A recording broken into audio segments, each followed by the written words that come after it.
हमारे एक नई स्टोरी में आपके बार फिर से स्वागत है।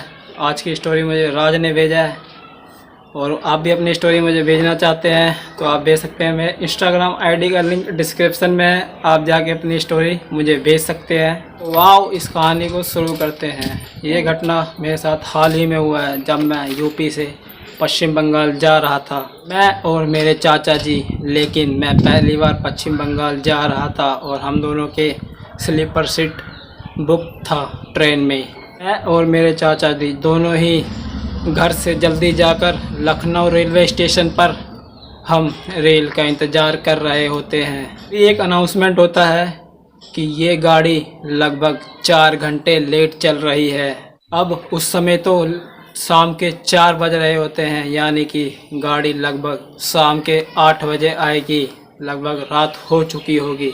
अब लगभग शाम के 6 बज चुके होते हैं और हम स्टेशन पे बैठे बैठे बहुत ज़्यादा बोर हो रहे होते हैं। अब मैं अपने फ़ोन में एक लूडो डाउनलोड कर लेता हूँ और साथ ही मेरे बगल में 2 लोग और बैठे हुए थे और हम 4 लोग हो जाते हैं। मैं उनसे पूछता हूँ, क्या आप भी उसी ट्रेन का इंतज़ार कर रहे हैं जिससे हम कर रहे हैं? तो वो बोलता है, जी हाँ, हम भी उसी ट्रेन का इंतज़ार कर रहे हैं। तो बोलता हूँ, चलो जब तक लूडो ही खेल लेते हैं जब तक हमारी ट्रेन ना आ जाए। और फिर मैं और मेरे चाचा जी और वो 2 लोग चारों मिलकर हम लूडो खेलना शुरू कर देते हैं। लूडो खेलते खेलते कब समय निकल जाता है हमें पता ही नहीं चलता है। तभी एक अनाउंसमेंट होता है कि गाड़ी नंबर ये प्लेटफॉर्म नंबर 12 पे आने वाली है और हम तो प्लेटफॉर्म नंबर 10 पे बैठे होते हैं, तो हमें प्लेटफॉर्म नंबर 12 पर जाना पड़ता है। अब हम लूडो बंद करके जल्दी से तैयार होकर प्लेटफॉर्म नंबर 12 पे पहुंच जाते हैं और मैं वहां से टॉयलेट करने जा रहा होता हूं। तभी मैं देखता हूं कि पीछे से हमारी गाड़ी आ रही होती है। से टॉयलेट करके आता हूं तभी मैं देखता हूं कि गाड़ी हमारी लग चुकी है। मैं बोगी में बैठता हूं तभी मैं देखता हूं कि मेरे चाचा जी तो पहले से ही अपनी सीट पे बैठे हुए हैं और मैं भी अपनी सीट पर जाके बैठ जाता हूँ। समय बाद हमारी गाड़ी चलना शुरू हो जाती है।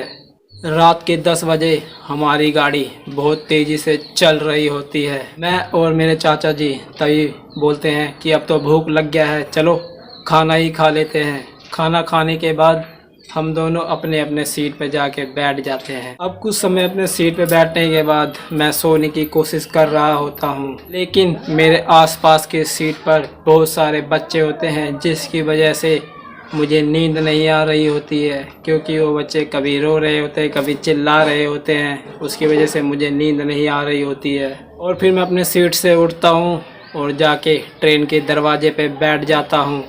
अब कुछ देर ट्रेन अपनी स्पीड में चलने के बाद धीरे धीरे स्लो हो जाती है और फिर ट्रेन एक अनजान स्टेशन पे रुक जाती है और बहुत देर तक वो स्टेशन पे हमारी ट्रेन रुकी होती है और मैं भी वहीं दरवाजे पे बैठा होता हूँ।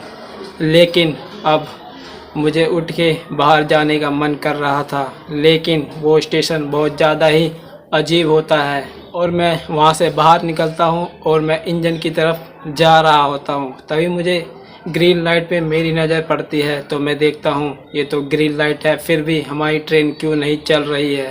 तभी मैं वहाँ पे जा ही रहा होता हूँ कि मुझे इंजन के पीछे वाले बोगी के पैसेंजर से पता चलता है कि इंजन में कुछ खराबी है जिसकी वजह से ये ट्रेन रुकी हुई है। उन्होंने बताया कि ट्रेन लगभग 1 घंटा यहाँ पे रुकने वाली है। तो फिर मैंने सोचा क्यों ना 1 घंटा ये ट्रेन रुकेगी तो मैं आस पड़ोस से घूमकर आ जाऊं। और मैं सभी ट्रेन के पैसेंजर को देखता हूं कि सभी तो आसपास में घूम ही रहे हैं, तो मैं भी स्टेशन के बाहर चला जाता हूं घूमने के लिए। मैं स्टेशन से थोड़ा ही बाहर निकलता हूं कि मेरी नज़र एक विशाल आम के पेड़ पे पड़ता है और मैं देखता हूं कि उस पेड़ में तो बहुत सारे आम लगे हुए हैं। फिर मैं सोचता हूं क्यों ना चल के 1-2 आम खा लिया जाए और मैं आम के पेड़ के पास पहुंच ही जाता हूं और अंधेरा होने के कारण मेरे पैर में मोच आ जाती है।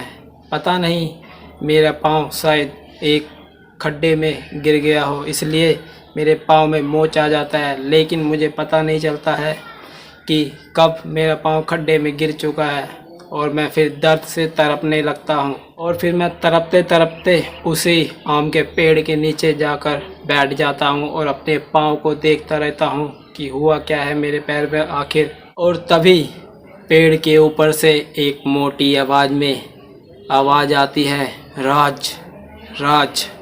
तभी मेरी नज़र उस आवाज़ की तरफ जाती है और मैं देखता हूँ कि उस पेड़ पे एक बॉडी लटकी हुई है, वो भी उल्टा, और उसके सर नहीं होते हैं। तो मैं बहुत ज़्यादा डर जाता हूँ। उस बॉडी में तो सर वाला हिस्सा ही नहीं होता है। ये सब देख के मैं डर से कांपने लगता हूँ। तभी मेरे चाचा जी पीछे से मुझे पुकारते हुए मेरी ओर आ ही रहे होते हैं। तभी वो बुरी आत्मा बोलता है, जा चला जा, आज तू बच गया अपनी चाचा की वजह से, वरना तू आज नहीं बचता। और मैं चला जाता हूँ अपने चाचा के साथ और मैं अपनी गाड़ी में जाकर बैठ जाता हूँ अपने सीट पे, और वहाँ से मैं हिलता भी नहीं हूँ। और मैं पूरे रास्ते यही सोच रहा होता हूँ कि वो बुरी आत्मा मेरे चाचा जी को कैसे जानते हैं। और मैं अपने चाचा जी को ये सारी बातें बता दिया और उन्होंने मुझे बोला कि अब से तू बाहर मत जाइयो जब तक अपने गांव ना पहुंच जाए, यानी कि पश्चिम बंगाल। इस कहानी में इतना ही। आपको ये कहानी कैसा लगा कमेंट में ज़रूर बताना और इस वीडियो को लाइक ज़रूर कर देना। बहुत मेहनत लगी है। और आप हमारे चैनल पर नए हो तो चैनल को सब्सक्राइब ज़रूर कर लेना। और आपको भी अपनी स्टोरी मुझ तक पहुंचाना है तो मेरे इंस्टाग्राम की आईडी डिस्क्रिप्शन में है, आप जाकर अपनी कहानी को मुझे भेज सकते हैं ताकि मैं आपकी कहानी को दुनिया के सामने ला सकूं। और जब तक के लिए राधे राधे।